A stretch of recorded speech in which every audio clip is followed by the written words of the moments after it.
When I opened that Bible and the note fell to the floor, I felt as if the whole world had stopped turning. If she discovers the truth, kill her. 7 words that transformed the devoted wife I was into the strong woman I became. Good morning, my dears. I'm Gertrude Miller. I'm 78 years old, and today I'm going to share with you a story I've kept in my heart for almost 50 years. But before I begin, if you're watching this, please don't forget to hit the like button, subscribe to the Grandma's Diary channel, and tell me in the comments where you're watching from. This helps me continue sharing my stories with you all. It was 1969, and I was only 29 years old. America was going through difficult times with the Vietnam War and Civil Rights Movement, but in our small town in Virginia, life continued at its quiet pace, as if the rest of the world didn't exist. I had been married for 10 years to Anthony, a man everyone respected. He was the accountant at the only bank in town, always wore impeccable suits, and was considered an example of honesty and dedication. Our house was on a tree-lined street, a simple but comfortable construction with a small garden in front where I grew my dahlias. We had 2 wonderful children, Michael, 8 years old, a smart boy who loved to read, and Teresa, 6 years old, a little artist who filled page after page with her colorful drawings. I was what they called the perfect wife back then. I woke up before everyone to prepare breakfast. The smell of homemade bread filled the house while I got the children ready for school. Anthony had his coffee while reading the newspaper that the delivery boy left at our door every morning. After everyone left, I cleaned the house, did laundry, and in my free time, I sewed for a select clientele in town. It was my mother who taught me to sew. She said a woman needs a craft in her hands to never be in need. Little did she know how this advice would change my destiny. Our life seemed perfect in the eyes of others. Anthony was affectionate when there were visitors, brought presents on special dates, and there was never a lack of food on the table. But behind closed doors, there were prolonged silences, unexplained absences, and that feeling that something important was always escaping me. He traveled frequently for work, especially on the first Thursday of each month. Bank business, he vaguely explained. I believed him, or perhaps I wanted to believe. After all, questioning wasn't welcome in our home. Once, when I asked for more details about one of these trips, he looked at me coldly and said, "You have a roof over your head and food on the table. You don't need to know more than that." On that Sunday, August 17, 1969, my life changed forever. I remember perfectly because it was my mother's birthday. May God rest her soul. The children were at my mother-in-law's house, Mrs. Amelia, for Sunday lunch. Anthony had left earlier, saying he needed to resolve some urgent paperwork at the bank before a big transfer that would happen the following week. I was alone at home, fighting against a terrible migraine that had started during the night. The pain was so intense, it created bright spots in my vision. I tried to lie down, but it was impossible. I knew Anthony kept strong painkillers in his office, medications he brought from New York that worked better than any herbal tea my mother had taught me to make. Anthony's office was forbidden territory for me and the children. A man needs a space where he can think without interruptions, he used to say. The door was always closed, but not locked when he was away.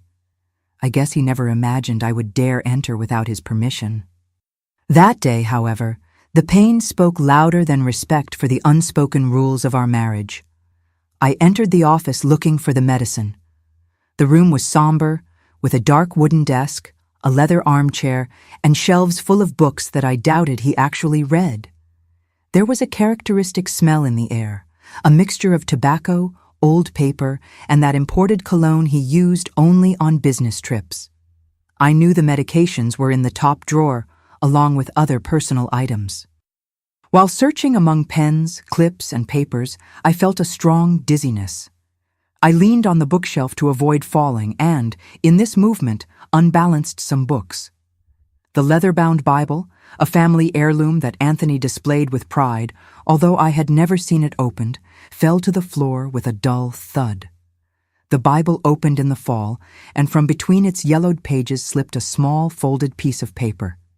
My first instinct was to put everything back as it was. Anthony would be furious if he knew I was touching his things, but something made me pick up that paper. With trembling hands, I unfolded the note. The handwriting was Edward's, the bank manager, and Anthony's best friend. I recognized it immediately. He sent Christmas cards every year. The message was short and terrifying. If she discovers the truth, kill her. I felt the blood freeze in my veins. The headache seemed to have disappeared, replaced by a strange numbness. My legs weakened, and I had to sit in his armchair to avoid fainting. Who was she? Was it me? What truth was so terrible that it would justify killing me? 1,000 thoughts ran through my mind in those seconds that seemed like an eternity.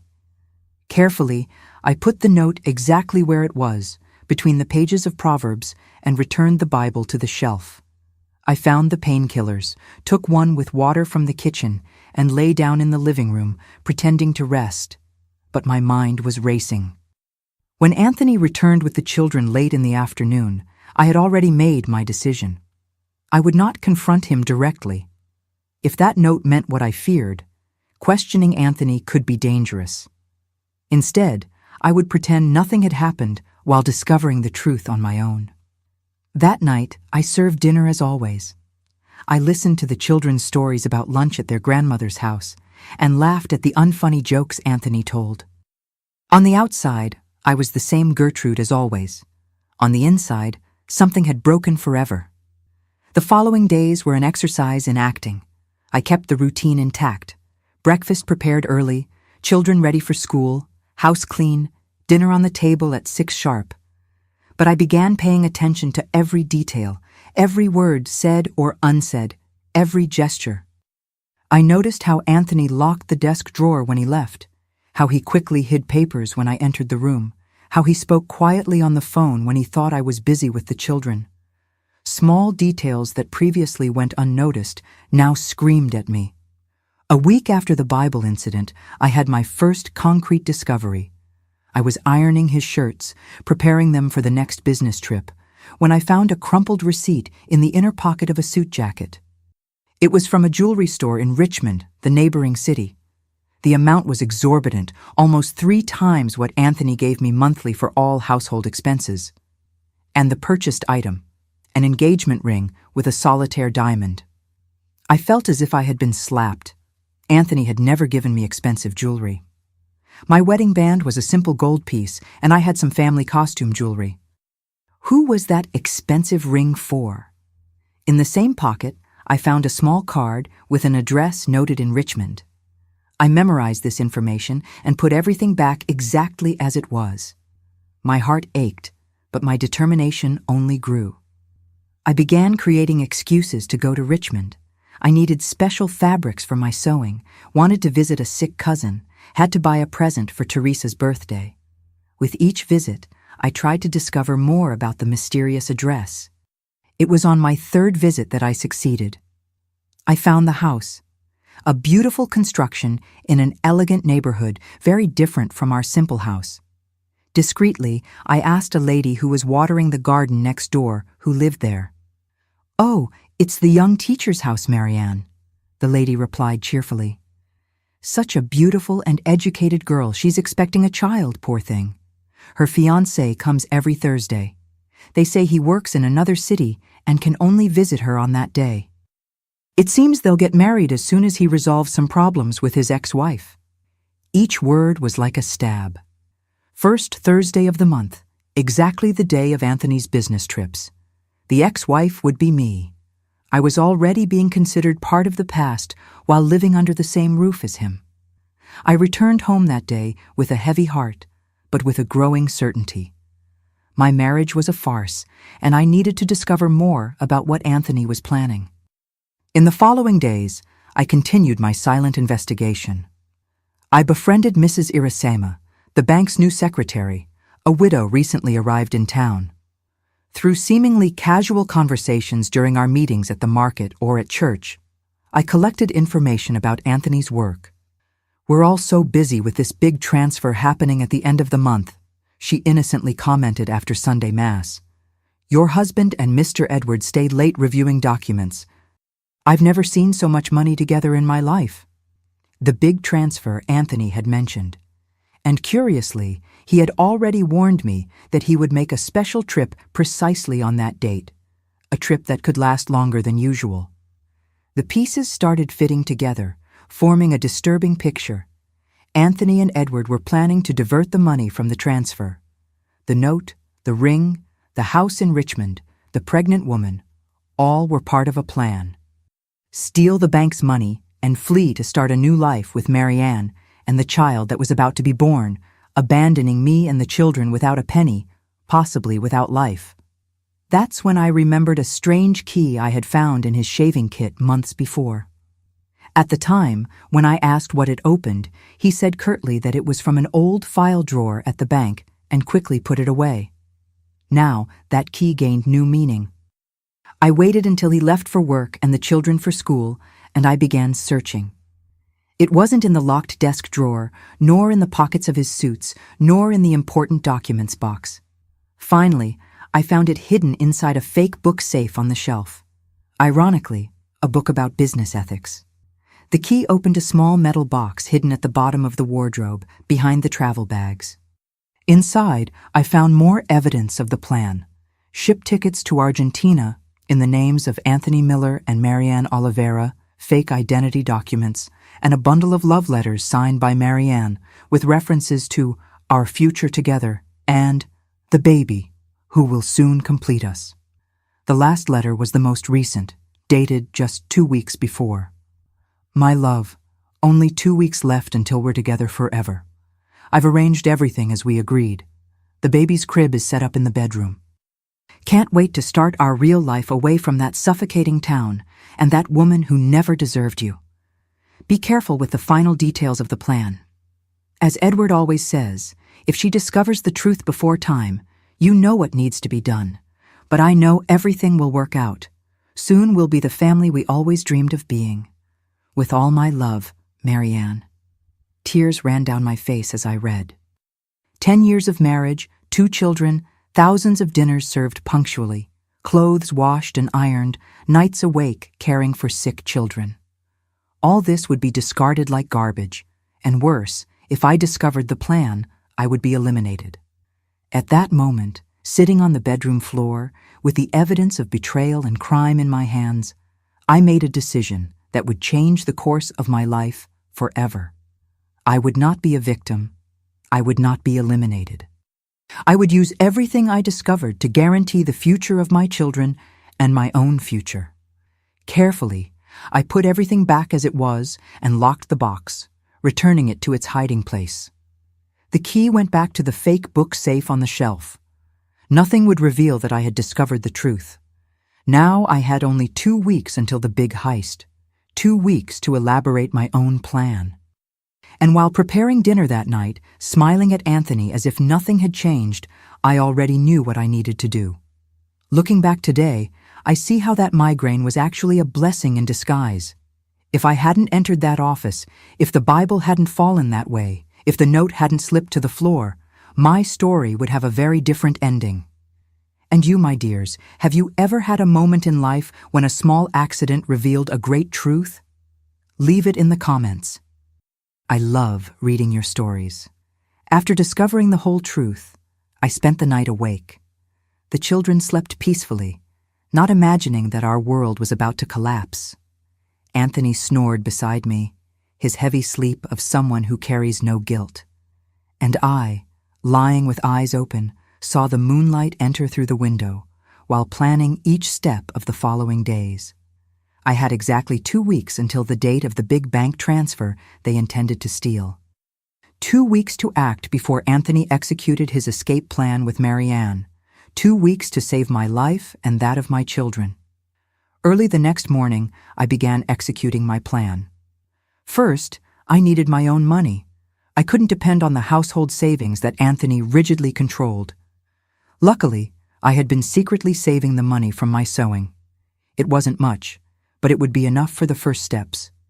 Women of my time didn't have bank accounts. I commented to my wealthiest client, Mrs. Eulalia, widow of a rancher, while adjusting the dress for her niece's wedding.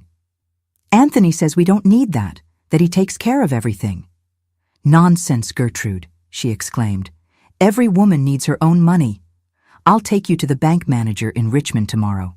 Edward and your husband will never know." That's how I opened my first bank account at another bank in another city. I deposited all the money I had saved over the last 5 years. It seemed little to restart a life, but it was a beginning. The second step was to collect evidence. I needed solid proof of the criminal scheme, not just the love letters and the tickets.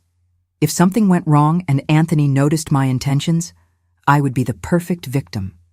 The jealous wife, making up stories for revenge. On mornings when Anthony left earlier for work, I would sneak into his office. Careful to leave everything exactly as I found it, I photographed documents with a small Kodak camera I had bought in Richmond. It was a simple Instamatic that fit in the palm of my hand, easy to hide among my fabrics and sewing threads. Each new document revealed more details of the scheme. Anthony and Edward had been diverting small amounts for at least 3 years, using ghost accounts of elderly or deceased clients. The big transfer would be the final heist, diverting a shipment of $500,000 that would arrive for the expansion of the town's textile factory. But photographing wasn't enough. I needed copies of the original documents. That's when I remembered Mr. Moatsir, owner of the only stationery store in town. His 2 sons studied with Michael, and his wife was my client. I made up a story about wanting to make a surprise album for Anthony's birthday with copies of important documents from our life together. "Mrs. Miller, you know I can't let anyone use the copy machine without authorization," he said, scratching his head. "I understand perfectly, Mr. Moatsir," I replied with my best smile. "It's just that I wanted to make a surprise. I have the children's birth certificates, our marriage certificate, and I wanted to copy them before Anthony came home from work. I mentioned I would make a new dress for his wife as a thank you. And the good man gave in. That afternoon, while the children were at school, I copied the most important documents that proved the scheme. The third step of my plan was the most difficult, finding someone trustworthy to help me. It couldn't be just anyone in town. Edward and Anthony's tentacles reached all important corners. The local sheriff played cards with them on Saturdays. The judge was Michael's godfather. The priest heard Edward's confessions weekly. That's when I remembered Inspector Mendez, a man from the capital who came periodically to inspect the bank. Anthony always complained about him, calling him the self-righteous incorruptible. He was exactly the type of person I needed. I discovered he would be in the region the following week for a routine inspection. Through Mrs. Irasima, the bank secretary, I learned he would be staying at the small-town inn for 3 days. I carefully prepared an envelope with copies of the most important documents, photos, and a letter explaining the whole situation. But how to deliver it without raising suspicions? The inn was across from the central square, where everyone would see me if I entered there. The solution came through Teresa. My daughter had made friends with Marietta, the daughter of the inn's owner, at school. I organized a snack for the girls to play together, offering to drop Teresa off at the inn after school. "What a beautiful purse, Mrs. Zoira," I commented with the proprietress while the girls played in the backyard. "This would coordinate perfectly with the dress I'm making for Father Anselm's birthday. Could you lend it to me so I can measure the strap? I promise to return it today." She lent me the purse, and when I returned it later, the envelope was hidden in the inner lining. Along with it, I placed a note asking her to deliver it to Inspector Mendez when he arrived, without mentioning my name. The fourth step was to prepare our future. If everything went well, Anthony would go to jail.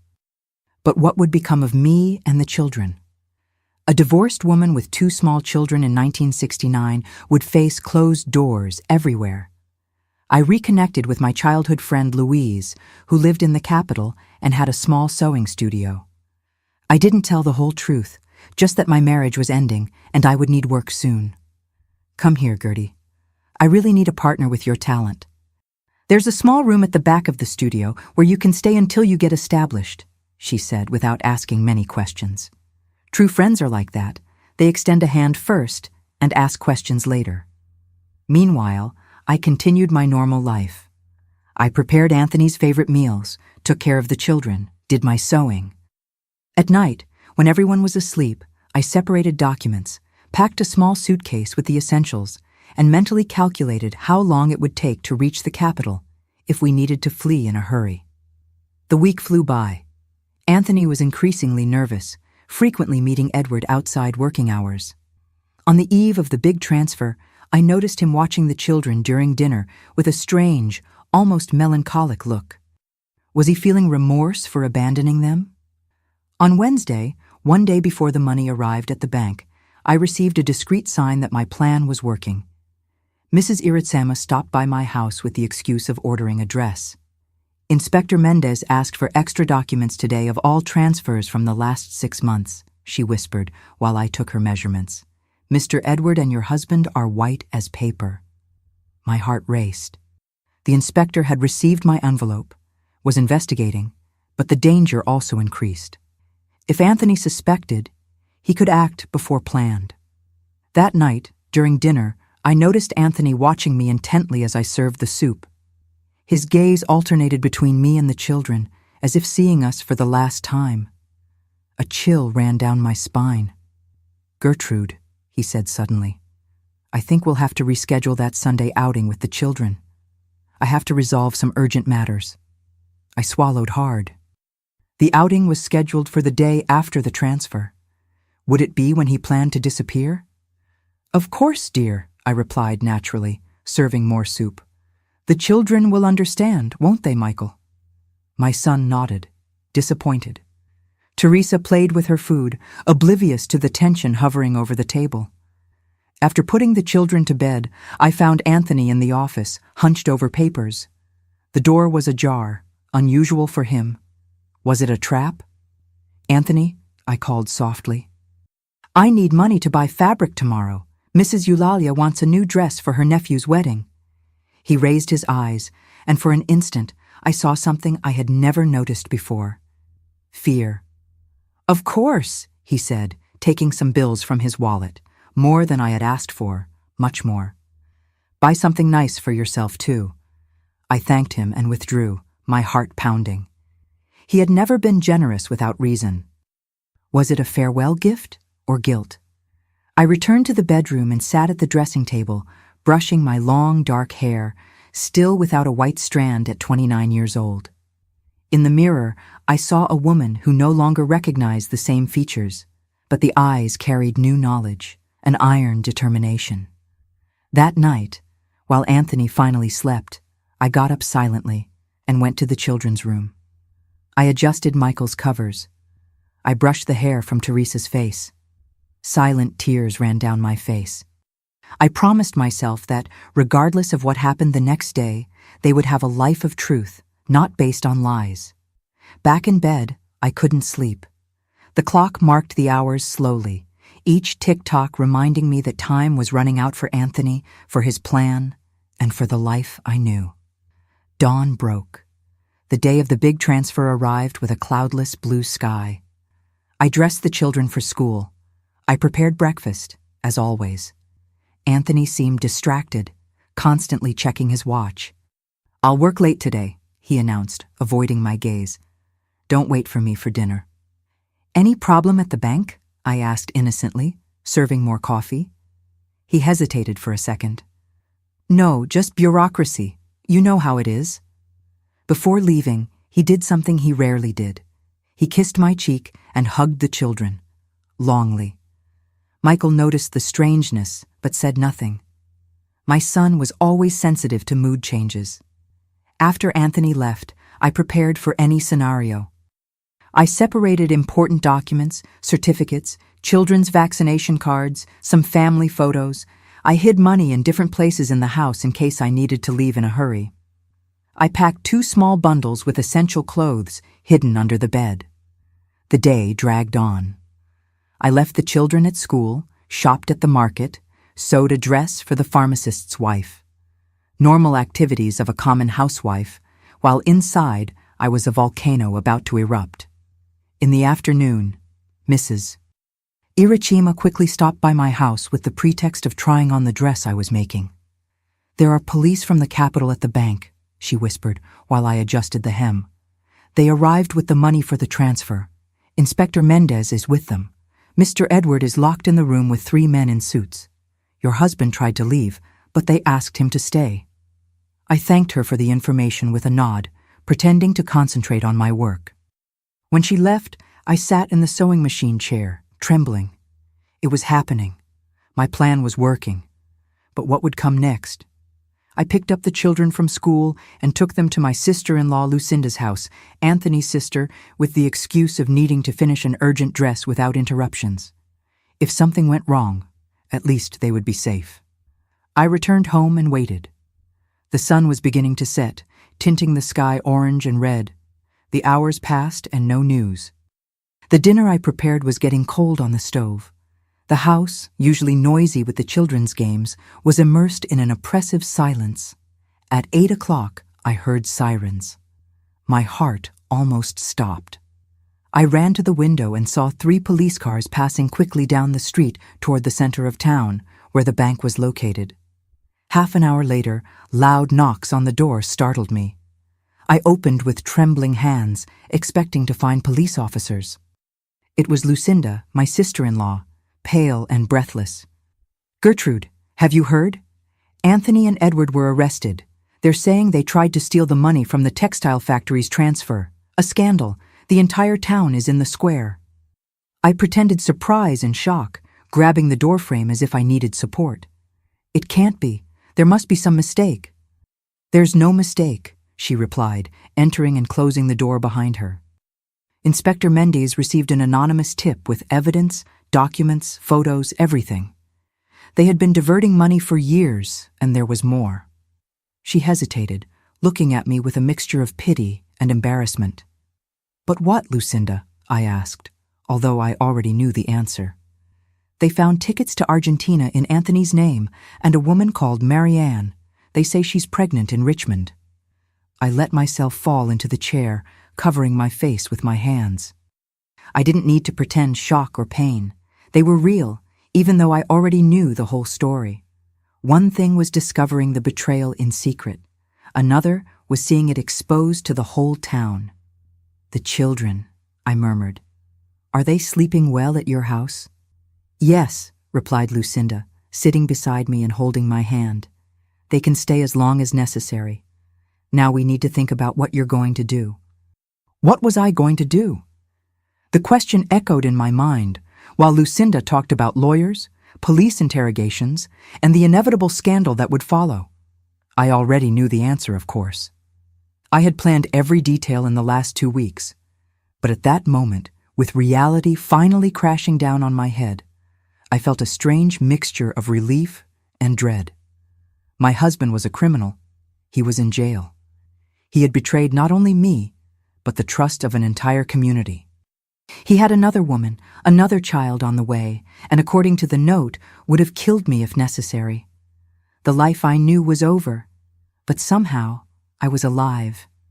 My children were safe, and for the first time in 10 years of marriage, the future, uncertain and frightening as it seemed, was in my hands. That night marked the end of the Gertrude I had been until then, the obedient wife, the perfect housewife, the invisible woman.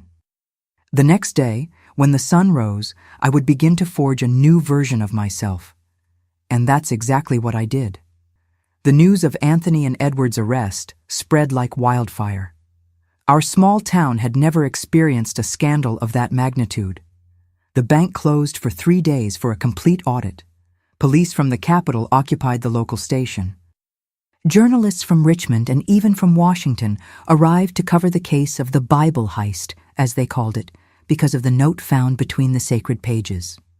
I became overnight the betrayed wife of the criminal. Gazes followed me through the streets, some of pity, others of malicious curiosity, as if looking for signs of complicity or extreme ignorance in me. How did I not notice? How did I not suspect? What did I do wrong for him to betray me? The morning after the arrest, I woke up at Lucinda's house. The children were still sleeping, exhausted by the change in routine. I remember looking out the window and seeing a group of neighbors standing on the sidewalk, gossiping and pointing at the house. The news about Marianne, the pregnancy, and the tickets to Argentina had already leaked, probably through some indiscreet bank employee or police officer.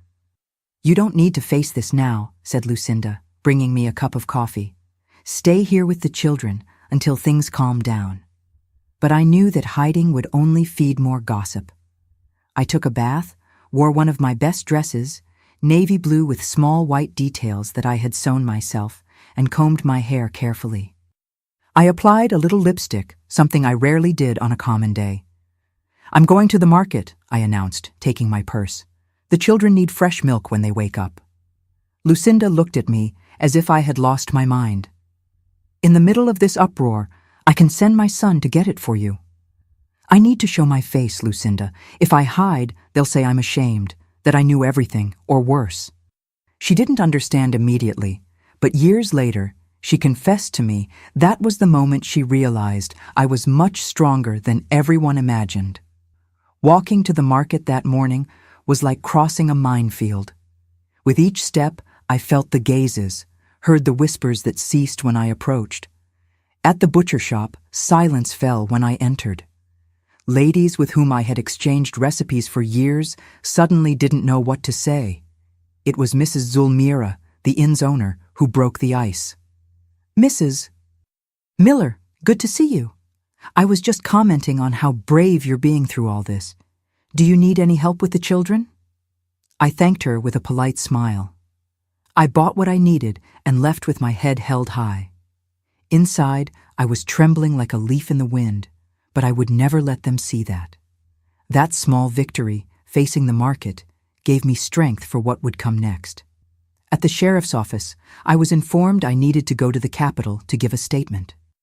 The authorities wanted to confirm I wasn't involved in the scheme. The thought of facing Anthony in an official environment terrified me, but I had no choice. "The children will be fine with Lucinda," Sheriff Valente assured me, a middle-aged man with tired eyes. "You'll be back the same day." 3 days after the arrest, I boarded the 5 a.m. bus to the capital. I wore a somber gray outfit that I had spent the previous night adjusting so it would look impeccable. I carried in my purse the children's photos, an embroidered handkerchief my mother had given me, and the little money I had managed to gather. I didn't know what to expect. At the central police station, I was led to a room where 3 men awaited me. Inspector Mendez, whom I knew only by sight, a prosecutor, and a clerk. They offered me coffee, which I accepted more to have something to occupy my trembling hands than out of thirst. "Mrs. Miller," Inspector Mendez began, "we want to make it clear that you are not accused of anything. We're just trying to understand the whole scheme. Your husband and Mr. Edward maintained a sophisticated system of money diversion for at least 3 years. I nodded, feeling a lump in my throat. "Were you aware of these activities?" asked the prosecutor, observing me over his glasses. "No, sir," I replied firmly.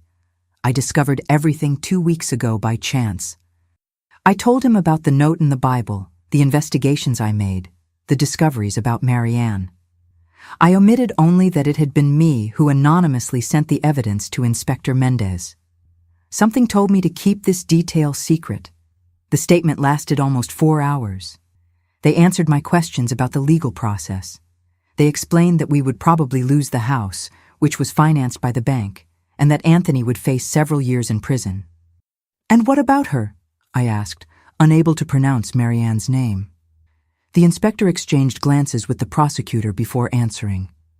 "Miss Oliveira denies involvement in the criminal scheme, claims she believed her relationship with Mr. Miller was legitimate, that he was getting divorced. She is 7 months pregnant and will not be indicted unless evidence of her participation emerges." I felt a tightness in my heart, not of jealousy, but of a strange solidarity. Perhaps she too had been deceived in her own way. Before leaving, Inspector Mendez called me privately. "Mrs. Miller, we received an anonymous tip 2 weeks ago. Documents, photos, concrete evidence of the scheme. It was you, wasn't it?" I held his gaze without confirming or denying. "Whoever it was," he continued, saved not only the transfer money, but also prevented innocent people from being harmed, including perhaps yourself. He handed me a card with his contact in the capital. If you need anything, don't hesitate to contact me. You demonstrated extraordinary courage. I returned home that night with the certainty that a phase of my life had definitely ended. On the bus, watching the landscape gradually darken, I made a promise to myself. The children would never suffer for their father's choices. I would give them a dignified life, full of love and honesty. The following days were a whirlwind. I received an official notification to vacate the house in 30 days. The bank would reclaim it as part of the compensation for the losses. I had to explain to the children in the most delicate way possible that their father had done something wrong and would be absent for a long time. "Doesn't he love us anymore?" asked Teresa with her big eyes full of tears. "What happened has nothing to do with love for you," I replied, hugging her. "Sometimes adults make serious mistakes and need to face the consequences, but Mommy is here and always will be." Michael, older and sensitive, asked if he could visit his father. I promised that when it was possible and safe, I would take him. This promise cost me more than he will ever know. Meanwhile, the small town buzzed with the scandal. Some friends distanced themselves, fearing association with the thief's family. Others approached, offering practical help: clothes for the children, invitations for lunch, small sewing jobs. I discovered who my true friends were in those dark days. Louise, my friend from the capital, confirmed we could stay in the small room behind her studio. I began planning our move, selling the few pieces of furniture that belonged to me, packing memories, deciding what to take to our new life. A week after the arrest, I received an unexpected letter. It was from Marianne.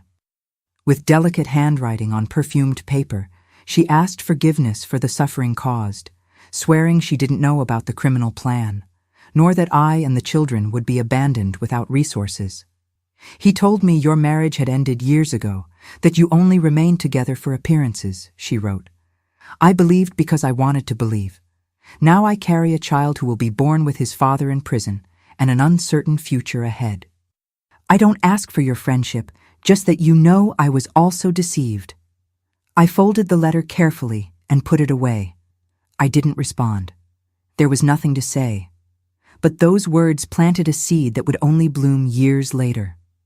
On moving day, I dressed the children in their best clothes, put our few bags in the taxi, and took one last look at the house where I had lived for 10 years.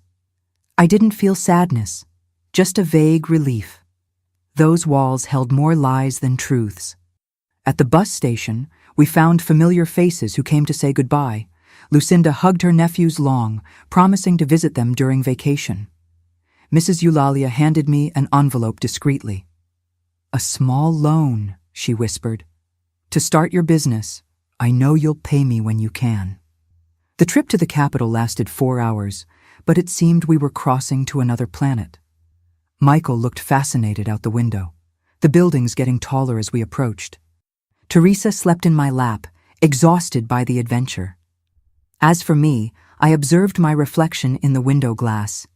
A 29-year-old woman, officially separated, without her own home, with 2 children to raise, and an uncertain future ahead.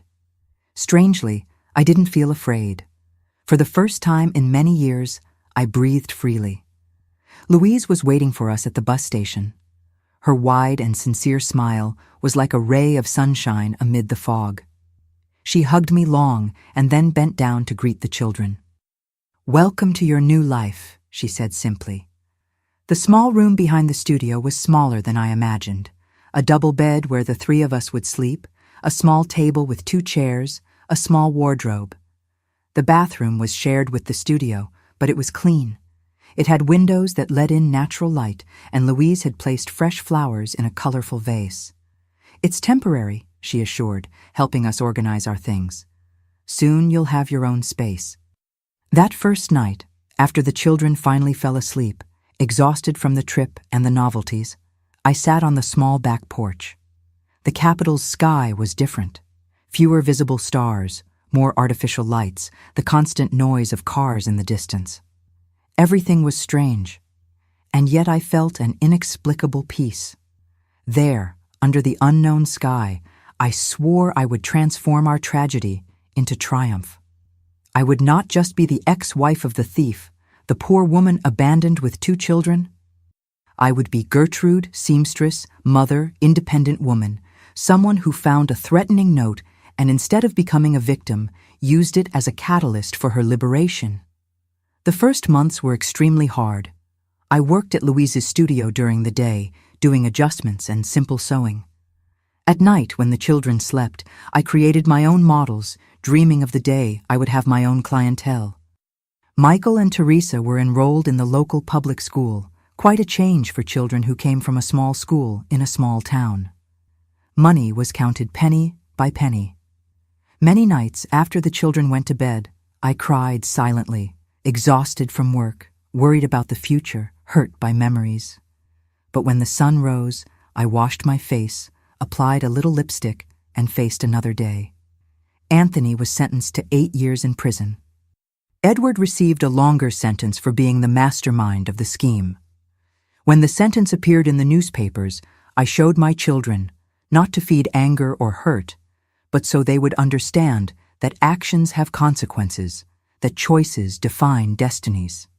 "Can we visit him?" Michael asked again. "Whenever you want," I replied. "He made serious mistakes, but he continues to be your father." The first visit to the penitentiary was a trial. Seeing Anthony in uniform, thin and worn, made Teresa cry throughout the entire encounter. Michael remained silent, observing his father as if trying to reconcile this image with his memories. "Are you all right?" Anthony asked, avoiding my gaze. "We're starting over," I replied simply. "The children miss you." He tried to explain, to say he never intended to hurt us, that the plan got out of control. I didn't respond. Some lies don't even deserve the effort of being denied. Gradually, our life took shape in the capital. Louise taught me new sewing techniques, introduced me to potential clients, shared her knowledge about the fashion business. After 6 months, I had my own clients, women who appreciated my meticulous work and elegant yet practical designs. With the money I saved and Mrs. Eulalia's loan, we managed to rent a small apartment near the children's school. 2 bedrooms, a tiny living room, a kitchen where the 3 of us barely fit to have dinner, but it was ours. We bought secondhand furniture, I sewed colorful curtains, and Michael painted the walls of his room, shared with Teresa. We transformed that rented space into a home. At night, when I finally had a moment just for myself, I thought about the woman I was and the woman I was becoming. The discovery of that sinister note in the Bible changed everything, not just my destiny, but who I was inside. The submissive and insecure wife had been left behind, along with the house in Virginia and the lies that sustained it. Sometimes I wondered about Mary Ann and the child. Had they stayed in town facing the stigma? Had they returned to her family? Would that baby, half-sibling to my children, ever know about Michael and Teresa? Life continued its course with small daily victories. Teresa learned to read and devoured all the books we could borrow from the library. Michael excelled in mathematics, dreaming of becoming an engineer. I expanded my clientele. My reputation as a seamstress grew, and some party dresses I created were praised in social columns of small newspapers. It was 1971. I was 31 years old, and for the first time since I could remember, I felt in control of my own destiny. It wasn't rich, it wasn't easy, but it was authentic. It was mine. And it was then that destiny decided to bring another twist to our story. It was a Wednesday in October 1971 when the past knocked on my door. Literally. I had just turned 31 and finally began to reap the fruits of my hard work. My small atelier, installed in the living room of our apartment, gained recognition among middle-class ladies of the capital. It wasn't luxurious like the big fashion salons, but I had loyal clients who appreciated my meticulous work and fair prices. That rainy afternoon, I was finalizing a graduation dress for the daughter of an important client when someone knocked at the door. Michael, then 10 years old, ran to answer before I could clean my hands full of pins. "Mom," he called with a hesitant voice that immediately alerted me. "There's a lady here with a baby." I put the pins in the case, quickly adjusted my hair, and went to the door. There, soaked by the rain and visibly nervous, was Marianne. In her arms, a baby of approximately 1 year slept peacefully, oblivious to the silent drama unfolding. Time seemed to have frozen. I studied her face, thinner than in the photos I had seen. Deep dark circles, hair without the shine that had so enchanted Anthony. Her eyes, however, maintained the same determination I recognized in her letter. "Sorry to appear like this," she finally said, her voice almost a whisper. I didn't know where to go. For an instant, all the feelings I had repressed threatened to overflow. Anger, hurt, indignation. How dare she appear at my door, bringing the fruit of the betrayal that destroyed my family? But then I looked at the sleeping baby, with chubby cheeks and long eyelashes like Michael's when he was a newborn. An innocent child who didn't ask to be born into that mess. "Come in," I said simply, opening the door wider. "You're soaked." Michael watched the scene open-mouthed, trying to understand who those visitors were. Teresa, who was playing in the bedroom, appeared curious upon hearing unfamiliar voices. "Children, this is an acquaintance who needs help," I explained, avoiding labels or complex explanations at that moment. "Michael, get a clean towel from the closet. Teresa, put water on to heat. We're going to make tea." While the children fulfilled their tasks, I indicated the sofa for Marianne. She sat on the edge, as if fearing to occupy too much space, still holding the baby firmly against her chest. "Is it a boy?" I asked, trying to break the ice while Michael returned with the towel. "Yes," she replied, gently drying her son's face. "Charles, he's 10 months old." I offered tea and cookies, which she accepted with trembling hands. The children, sensing tension in the air, made up an excuse to go play in the bedroom. When we finally were alone, Marianne began to speak, the words coming out like a dam that breaks after containing water for too long. "I lost everything, Mrs. Miller. The house in Richmond was rented in Anthony's name. I was evicted soon after the scandal. I returned to my parents' house in Norfolk. But when Charles was born, my father couldn't bear the shame of having a bastard grandson, as he said. He expelled us. I tried employment at several schools, but doors closed when they discovered my story." She paused, sipping the tea to gain courage. "Anthony said he would come get us when he got out of prison. He promised we would be together, that he would make up for everything. I believed him, as always, but last week I received this." From her wet purse, she took a crumpled envelope. Inside a short and cold letter, written in the handwriting I knew so well. "Marianne, circumstances have changed. When I get out of here, I'll need to start from scratch. I won't be able to support you and the boy as I promised. It's better we go separate ways. Take care, Anthony." I returned the letter without comments. I wasn't surprised. It was the same pattern. Use people and discard them when they no longer served his purposes. "I have nowhere to go," she continued, tears finally escaping. "I'm sleeping in cheap inns. The money is running out. I heard you opened a studio, that you're rebuilding your life. I didn't come asking for charity, I came asking for work. I can clean, attend to clients, anything. I just need a start to take care of my son." I looked at that woman, so young, so desperate, and at the sleeping baby in her arms. He had the same chin as Michael, the same eyebrow shape.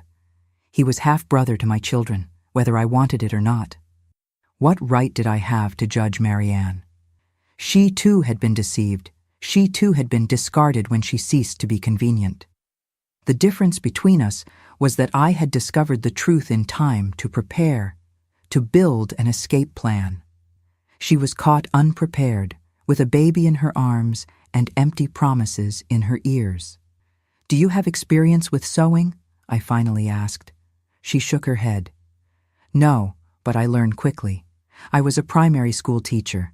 I know how to deal with details. I'm organized." I took a deep breath, knowing that the decision I would make at that moment would change the course of several lives, not just mine. I have a small room in the back, I said, pointing to a small extension of the apartment we used as storage. It's not much, but there's space for a mattress and a crib. As for work, I need someone to attend to clients and take care of the accounting books while I sew. The salary won't be much at the beginning, but it includes the room and meals.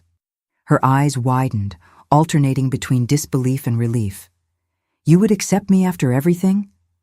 I'm not doing this for you, I replied honestly. I'm doing it for your son, who is brother to my children, and maybe a little for myself too. I've carried anger and hurt for too long. It's time to let it go. That night, after Marianne and Charles were installed in the improvised room, I sat with Michael and Teresa to explain the situation in the most delicate way possible. The baby who came today is your brother, I said simply. Your father's son with another person. He and his mother need help, and we're going to help them for a while. Michael, always sensitive and intuitive, frowned. Is she the woman for whom Dad left us? I was impressed with his perception. Yes, but she was also deceived like us, and the baby is not to blame for anything. Teresa, with the simplicity of her 8 years, shrugged. Can I play with him when he grows up? Of course, dear. He's your brother. The adaptation wasn't easy. In the first days, Marianne could barely look me in the eye, ashamed and grateful at the same time. The children oscillated between curiosity and confusion. Neighbors gossiped when they saw us together at the market or taking the children to school. The betrayed wife and the mistress under the same roof was material for scandal in any era, especially in the conservative 1970s. But gradually a routine was established. Marianne had a natural talent for organization. In a few days, she reorganized the studio, created a scheduling system for clients, and took over all the administrative part I so neglected. With her taking care of these aspects, I could focus exclusively on the creations, increasing our productivity. The children adapted more quickly than I imagined. Teresa adopted the role of older sister with enthusiasm, enchanted with the baby who smiled at her. Michael, although more reserved, frequently helped Marianne with small tasks, especially when he perceived she was overwhelmed. At night, after the children slept, sometimes we would talk in the small kitchen, two women united by the same man who betrayed them, trying to understand how to move forward. How did you discover? She asked one night while mending a pair of Charles's overalls. About us, about the plan. I told her about the note in the Bible, the investigations, the evidence I gathered. She listened in silence, hands paralyzed over the fabric. You sent the evidence to the inspector, she concluded, not as an accusation, but as recognition. That's why he was arrested before fleeing. I did what I needed to protect my children and myself. She nodded slowly. I would have done the same if I had known. On another night, when Charles had a fever and we took turns monitoring him, she confessed to me how she met Anthony. It was my first year as a teacher. He came to the school for a lecture on financial education for children. He was so charming, so attentive. He said he was separated, that he only kept up appearances in the small town because of his position at the bank. I believed every word. It wasn't hard to understand how she had been deceived. I myself, who lived 10 years with him, never suspected his duplicity until I found that note. The months passed, and something unexpected happened. We began to function as an unconventional family. We shared responsibilities, meals, small joys, and daily concerns. Marianne revealed herself to be an excellent storyteller, enchanting the 3 children before bed. I taught her the secrets of sewing, surprised by her ability to learn complex techniques. The studio prospered. With Marianne organizing the administrative part, I could accept more orders, including wedding dresses that paid better. At the end of 1972, we moved to a larger space, an apartment with 3 bedrooms in the same neighborhood, with a spacious living room that we transformed into a more professional studio. It was at this time that I received an unexpected visit. I was alone in the studio, finalizing a dress, when the intercom rang. Mrs. Miller, said the doorman, there's a gentleman called Edward wanting to speak with you. Edward? The name caused a chill. The former bank manager, Anthony's partner in the fraudulent scheme, the author of the note that had changed my life. Send him up, I decided after a moment of hesitation. The man who entered my studio was unrecognizable. The Edward I knew was elegant, always in a well-cut suit and impeccable hair. This man was thin, pale, with prematurely gray hair and deep, dark circles. "Thank you for receiving me," he said, refusing the coffee I offered. "I was released 3 days ago, reduced sentence for good behavior." I remained silent, waiting for him to explain the reason for the visit. "I came to ask forgiveness," he continued, looking at his own hands. "I know I don't deserve it, that you probably hate me. The note was Anthony's idea. He feared you would discover about Marianne, about the money. He said it was just a precaution, that it would never be used." I believed, or wanted to believe. "Why are you telling me this now?" I asked, keeping my distance. "Because I spent 3 years in prison thinking about the man I became, about what we almost did to you, the children. Anthony feels no remorse, you know? He blames everyone except himself. But I can't live with this weight anymore." I studied his face for signs of manipulation, but I saw only exhaustion and genuine shame. "What do you intend to do now?" I asked. "Return to my hometown in the South. My brother has a small business there. He promised to give me a chance. I know I can never fully compensate for the harm I caused, but I want to try to live honestly from now on." When he got up to leave, he said something that surprised me. "Your denunciation saved many lives, did you know? Not just your own.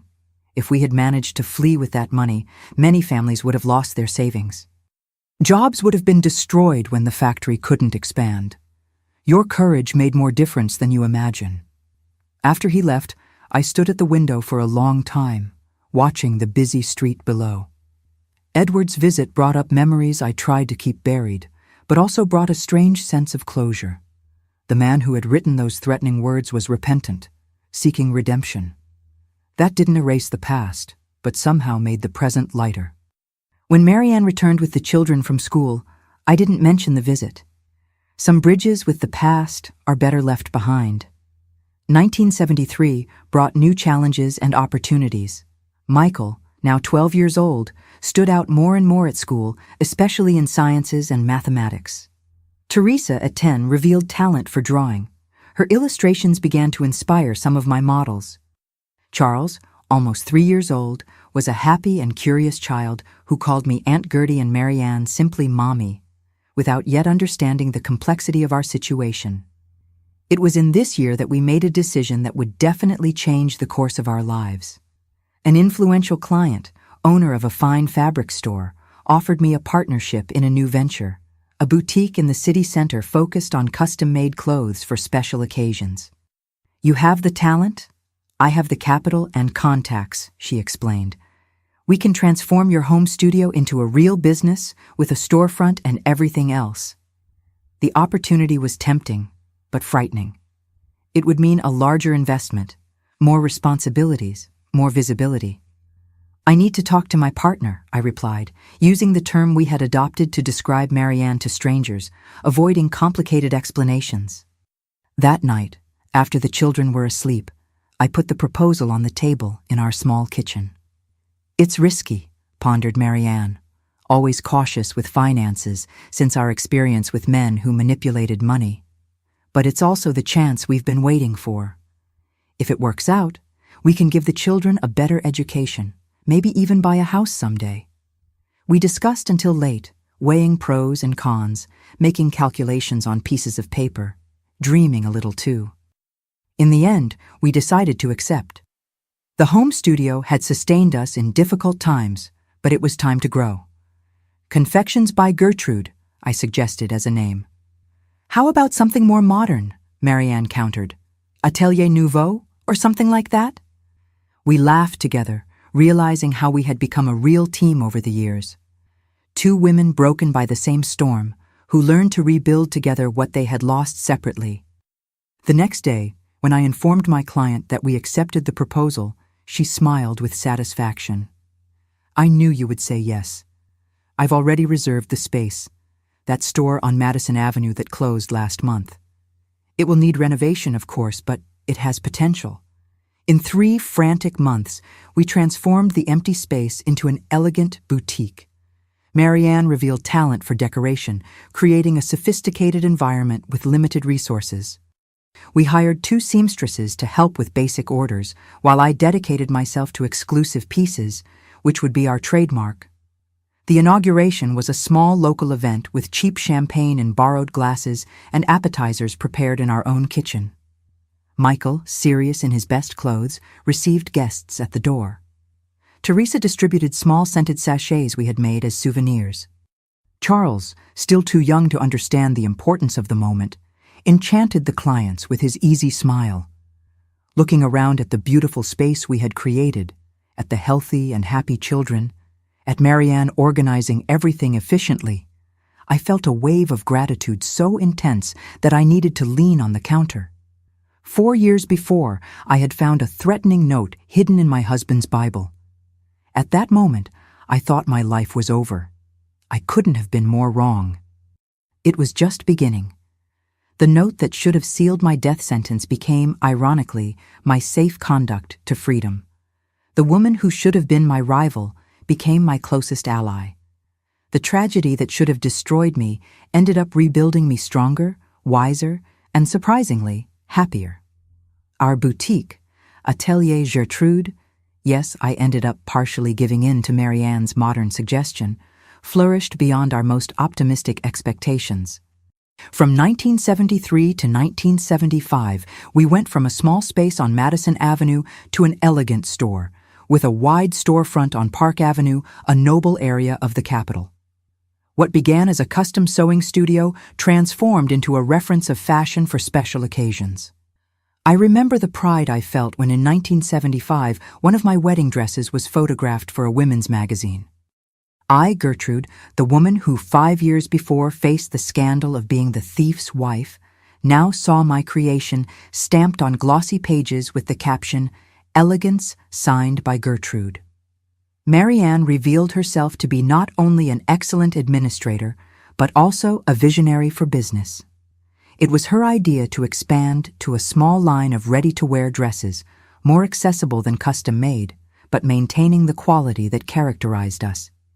We created the Young Gertrude line, inspired by Teresa's drawings, already a teenager with evident artistic talent.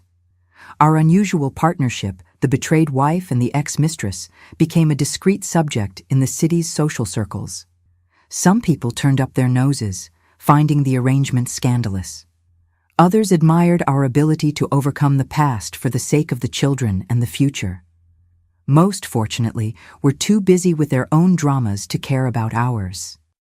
The children grew up healthy, each with their distinct personality. Michael, at 14 years old, was a serious and studious teenager, fascinated by engineering and sciences.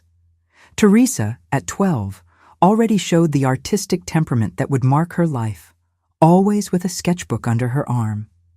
And Charles, at 5 years old, was a happy and sociable child, adored by everyone at the studio. Our unconventional family now lived in a spacious house in the Georgetown neighborhood, with a garden where the children could play, and a studio in the back where I created my models when I needed silence. We had 2 maids who helped us with the house and children, a luxury unthinkable a few years before. Life finally seemed stabilized, like a boat that finds calm waters after a violent storm. Until one afternoon in June 1976, the past came to visit us again.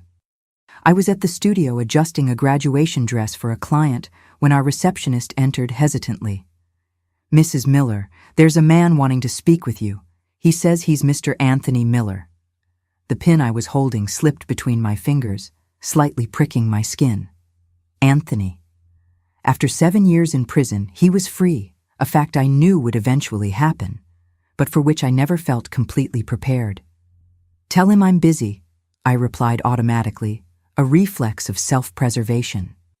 But then, looking at my client in the mirror, a young 18-year-old about to graduate, her whole life ahead of her, I thought about the woman I had become.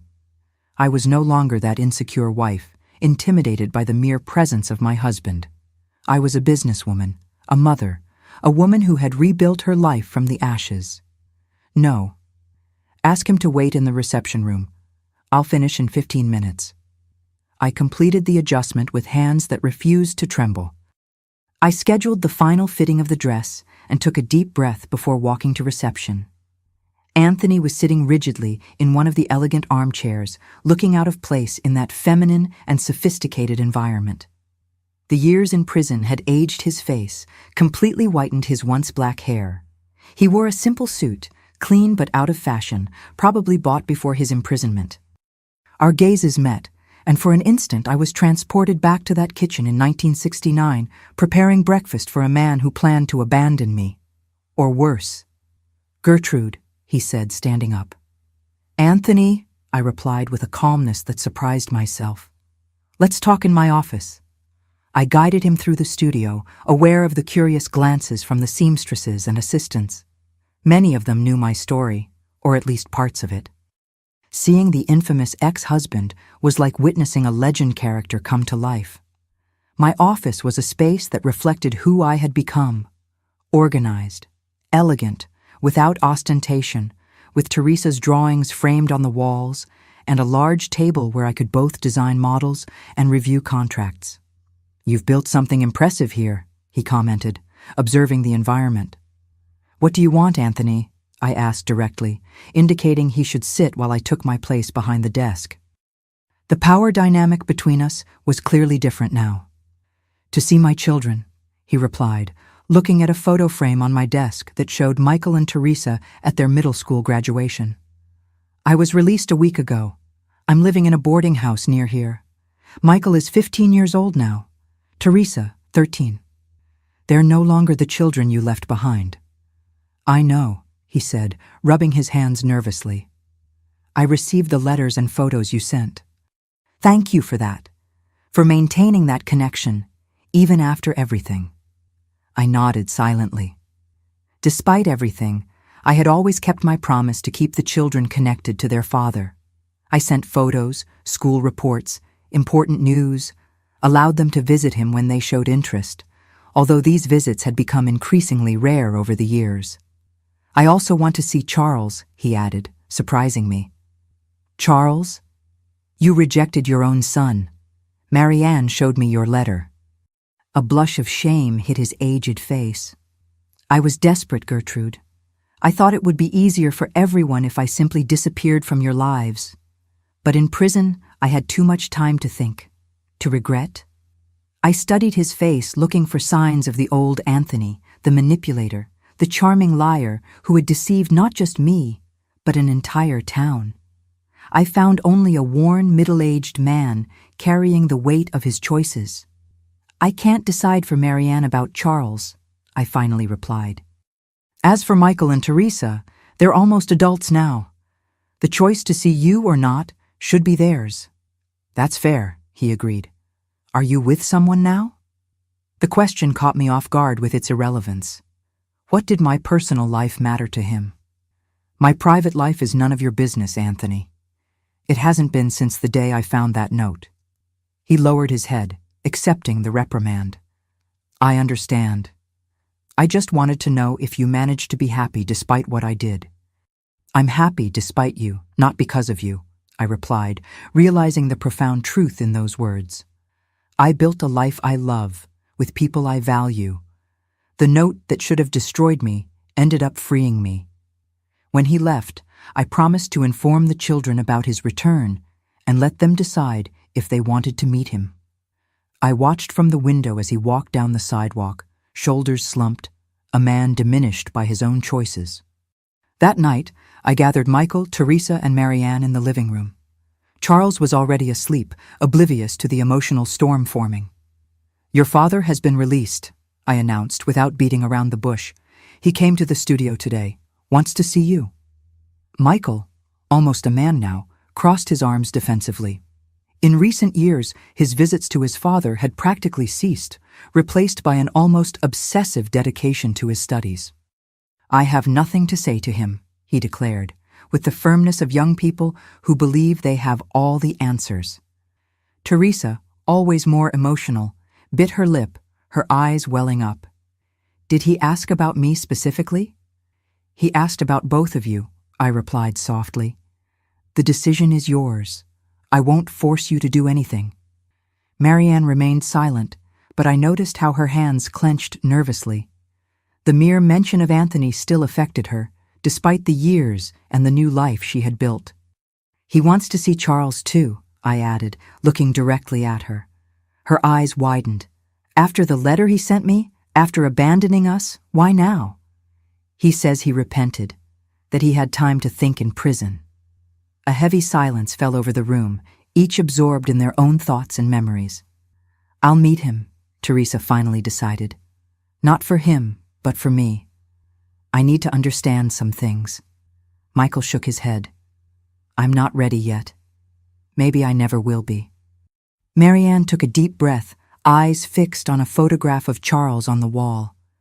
"If he really wants to know his son, I can't deny that to Charles, but it will be on my terms, with clear boundaries." In the days that followed, our home, normally a refuge of hard-won peace, became an emotional minefield. Teresa met her father at a cafe near home, a 2-hour conversation that left her exhausted, but somehow lighter, as if she had finally released questions kept for years. "He cried when I showed him my drawings," she told me afterward. "He said he always knew I would be an artist. It's strange, Mom, but I don't feel angry anymore. Just a kind of sadness for what could have been." Michael maintained his decision not to see his father, channeling any emotional conflict into his studies and science projects. At 15 years old, he already spoke with conviction about studying engineering at the best university in the country. The most tense meeting was between Marianne, Charles, and Anthony, held in a public park at her insistence. I didn't participate, of course, but Marianne told me afterward. While we had tea on the porch, she described how Charles, not knowing who that gentleman was, animatedly showed him his favorite toy car. "Anthony kept repeating how he looks like Michael at the same age," she reported, her voice trembling. "He asked forgiveness, said he wrote that letter in a moment of desperation. Offered money for Charles's education." "Did you accept?" I asked, knowing her fierce independence. "No," she replied firmly. "I said we didn't need his charity, that you and I built something solid, that Charles has everything he needs, but I agreed he can see the boy occasionally if Charles shows interest." In the following weeks, Anthony became a peripheral presence in our lives. He would appear on Sundays to take Teresa to lunch or Charles to the zoo. Michael remained steadfast in his refusal, although I suspected he secretly followed the stories Teresa told about these meetings. As for me, I maintained a polite distance. There was no more anger or fear, just the clarity that our paths had definitely separated 7 years before when I found that note in the Bible. Life continued its course. Our boutique continued to prosper, expanding to a second store in a newly inaugurated shopping mall, a new concept at the time. In 1978, I was invited to present a small collection in the first version of what would become the New York Fashion Week decades later. Michael graduated with honors from high school and was accepted to MIT, realizing his dream of studying engineering. Teresa, following her artistic talent, entered the Rhode Island School of Design, eventually specializing in fashion design to work by my side. Charles, growing up in an environment surrounded by creativity and entrepreneurship, showed talents for business even as a child. Anthony found work as an accountant in a small company, living modestly in a rented apartment. The luxurious life he had known before prison was definitely in the past.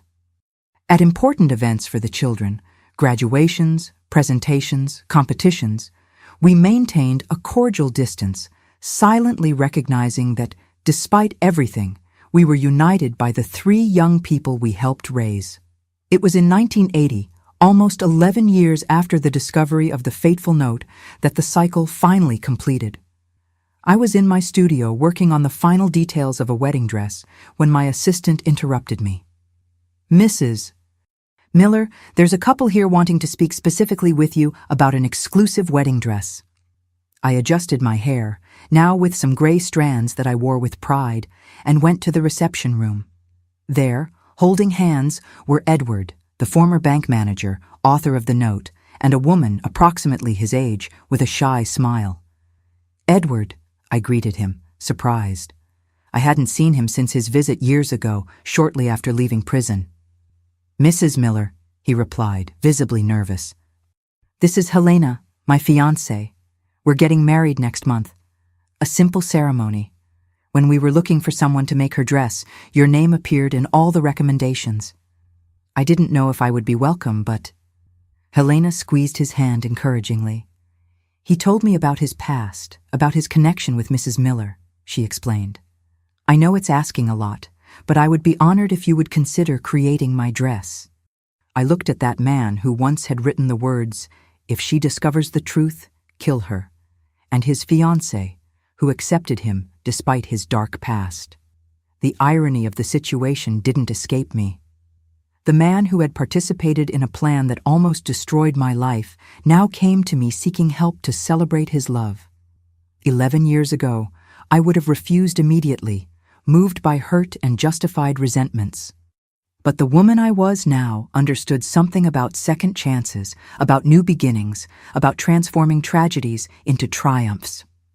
"Come with me, Helena," I said, guiding her to the fitting studio. "Let's talk about what you imagine for your big day."